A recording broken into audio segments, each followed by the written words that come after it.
Hello guys, magandang araw po sa inyong lahat. Ito naman po ang kaibigan niyo si Jake. Sa video natin ngayon guys, talakayin po natin ano ba ang mga articles of impeachment na binabato kay VP Sara Duterte.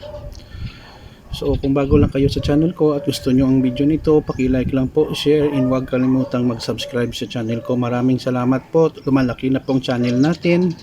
Kung wala kayo guys, wala din ako. So kung bago lang kayo at gusto nyo yung video nito, paki-like lang po, share, and huwag kalimutang mag-subscribe. So ano ba ang mga kaso or article of impeachment na binabato sa mahal nating VP Sara Duterte? Number 1, conspiracy to assassinate President Marcos, First Lady, and Speaker Romualdez. Nagpalabas po siya ng isang video last year na plano niya daw na ipapa-assassinate, no? May mga tao na daw siya nakakausap sa video na papatayin si mahal natin Pangulong BBM, no? Ferdinand Bongbong Marcos, First Lady Marcos, Araneta Marcos, and Speaker Romualdez. So yun ay isang articles of impeachment. Ikalawa, malversation of 612.5 million confidential funds. Hindi natin alam kung saan gagamitin ang confidential funds. Sabi daw ni VP Sara, security at iba pang mga project ng Office of Vice President.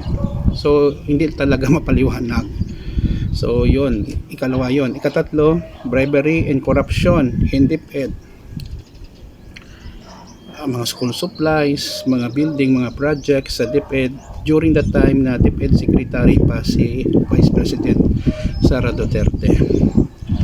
And then number 4, unexplained wealth and failure to disclose assets. Hindi siya nagbigay ng kanyang salin according sa government. So unexplained wealth, wala naman sa negosyo. So yun ang mga kanilang mga allegation. Let us see and wait kung ano ang hatol sa kanya at sa korte. Hindi natin masabi na guilty siya without due process and final say ng Supreme Court, si VP Sara.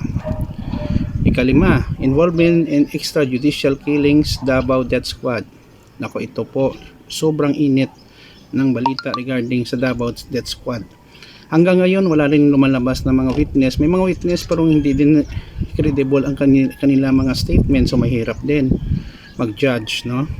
And then lastly, destabilization, insurrection, and public disorder. Mga sabi-sabi ni VP Sara, iwan ko kung totoo or nagjo-joke siya or whatever, pero hindi ito maganda bilang isang pangulawang pangulo ng ating bansa. Or maybe 2028 magtakbo sa bilang presidente, manahalo si VP Sara, siyang maging presidente natin. So ano ba? Ano masasabi natin sa mga articles of impeachment versus VP Sara Duterte? Mahirap, no? Mabibigat na mga akusasyon. Kailangan natin maghintay ng tamang proseso according to our law before tayo yung mag-judge sa kanya at sa korte.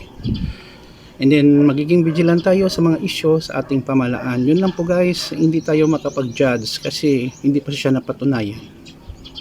Okay, nagkasala ba si VP Sara or wala?